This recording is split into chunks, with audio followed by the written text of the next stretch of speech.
Assalamualaikum warahmatullahi wabarakatuh. Perkenalkan, nama saya Muhammad Faizul Mutakin. Assalamualaikum warahmatullahi wabarakatuh. Perkenalkan, nama saya Adi Astuti. Assalamualaikum warahmatullahi wabarakatuh. Perkenalkan, nama saya Ana Wahida Putri. Saya dan teman-teman saya dari kelompok 2 akan menjelaskan mengenai ilmu dalam perspektif mantik. Kali ini saya akan menjelaskan mengenai definisi ilmu atau pengertian ilmu. Menurut para ahli mantik, pengertian ilmu tidak bisa disamakan dengan pengertian bidang keilmuan lainnya, seperti ilmu syariat dan filsafat. Dan salah satu pendapat para pakar mantik mengenai ilmu adalah mengetahui sesuatu yang belum diketahui, baik dengan yakin maupun dengan perkiraan yang kuat, baik pengetahuan itu sesuai dengan kenyataan maupun tidak.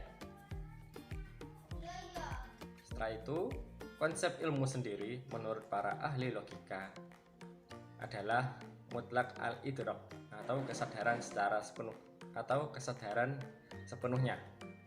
Maksudnya yakni apapun yang dilihat oleh manusia, apapun yang difikirkan oleh manusia itu termasuk ilmu. Baik. Kemudian saya akan menjelaskan tingkat pengetahuan. Di sini tingkat pengetahuan dibagi menjadi 6. Baik, yang saya jelaskan di sini adalah yang pertama al-yakin, yaitu maksudnya adalah mengetahui suatu perkara dengan pengetahuan yang mendalam. Maksudnya ketika kita dihadapkan dengan suatu perkara atau suatu permasalahan, kita sudah tahu harus berbuat apa, harus bertindak seperti apa, begitu. Dan dalam tindakan tersebut otomatis kita sudah yakin dengan tindakan yang akan kita lakukan. Ada 3 cara untuk mendapatkan keyakinan. Yang pertama dengan membuktikan apakah pengetahuan kita sudah bisa memahami terhadap perkara yang kita alami atau belum. Kemudian yang kedua dengan penglihatan. Kita melihat perkara tersebut dari berbagai sudut pandang agar kita mengetahui kita harus bertindak seperti apa. Kemudian yang ketiga adalah dengan pengetahuan dari banyak orang. Maksudnya di sini adalah ketika kita tidak tahu harus berbuat apa terhadap perkara tersebut, kita dianjurkan untuk bertanya kepada orang-orang yang sudah pernah melalui perkara tersebut. Tujuannya agar kita juga tahu kita nantinya harus berbuat apa ketika dihadapkan dengan perkara tersebut. Baik, yang selanjutnya adalah al-dzon atau dugaan. Al-dzon sendiri tepat berada di bawah al-yakin dalam tingkatan pengetahuan. Al-dzon adalah dugaan atau perkiraan kita terhadap suatu hal.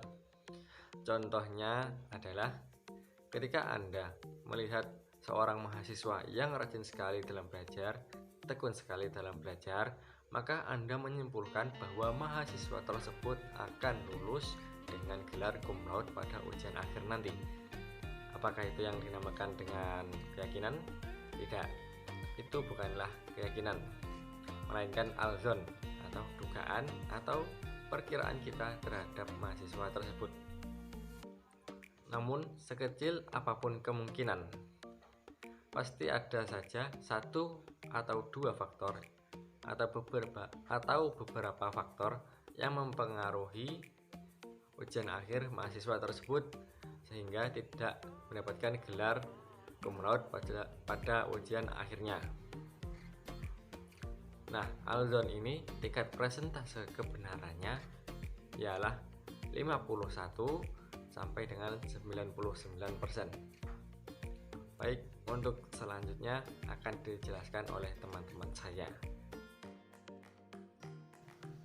Di sini saya akan menjelaskan bagian tingkat pengetahuan, yaitu al-syak dan al-wahm. Al-syak artinya keraguan. Definisi al-syak adalah ketidakpastian dalam suatu persoalan karena tidak ada indikator yang lebih kuat, tidak diingkari dan juga tidak diterima, tidak dipercaya adanya benar atau salah. Contoh daripada al-syak yaitu semisal terdapat dua orang, si A dan si B. Nah, si A ini telah membaca dua buku tentang astronomi dan dia menceritakannya kepada si B bahwa bintang itu bentuknya sangat besar. Lalu si B bertanya, "Kamu dapat pernyataan itu dari mana?" Si A tidak dapat mengungkapkan dari buku mana dia mendapat pernyataan tersebut. Nah, ini yang dinamakan al-syak. Si A ini berada dalam al-syak yaitu keraguan karena dia tidak memiliki penguat untuk meyakinkan si B bahwa dia mendapatkan pernyataan tersebut dari salah satu buku yang dia baca. Prosentase al-syak itu 50% kebenarannya.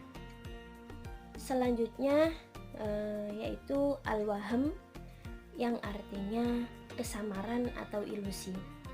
Al-wahm adalah lawan dari dzan atau dugaan. Jika dzan potensi kebenarannya lebih besar, maka al-wahm adalah kebalikannya, yaitu potensi salahnya yang lebih besar daripada kebenarannya. Contoh dari al-wahm yaitu semisal teman kamu bertanya, "Apakah sekolah hari ini libur?" Nah, di dalam keyakinan Anda itu 70% masuk dan 30%-nya libur. Tetapi di sini Anda menjawabnya libur. Nah, kan itu prosentase kesalahannya lebih besar daripada kebenarannya gitu. Ini yang dinamakan al-wahm. Persentase tidak sampai 50%. Materi selanjutnya akan disampaikan oleh Mbak Eli.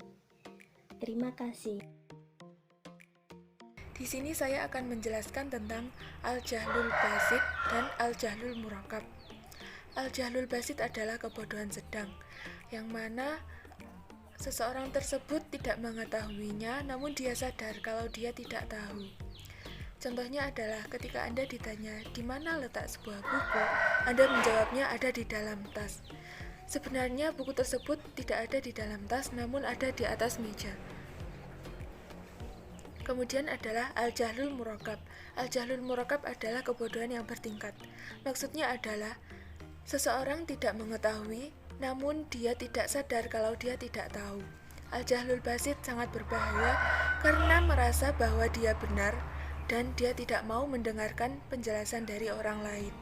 Contohnya adalah ketika ada seseorang yang ditanya kapan terjadinya perang Badar, orang tersebut menjawab, perang Badar terjadi pada tahun ketiga Hijriah, sedangkan perang Badar sesungguhnya terjadi pada tahun kedua Hijriah. Sekian presentasi dari kelompok kami, kurang lebihnya mohon maaf. Wassalamualaikum warahmatullahi wabarakatuh. Wassalamualaikum warahmatullahi wabarakatuh. अल्लाह ही अल्लाह किया करो, दुख न किसी को दिया करो, जो दुनिया का मालिक है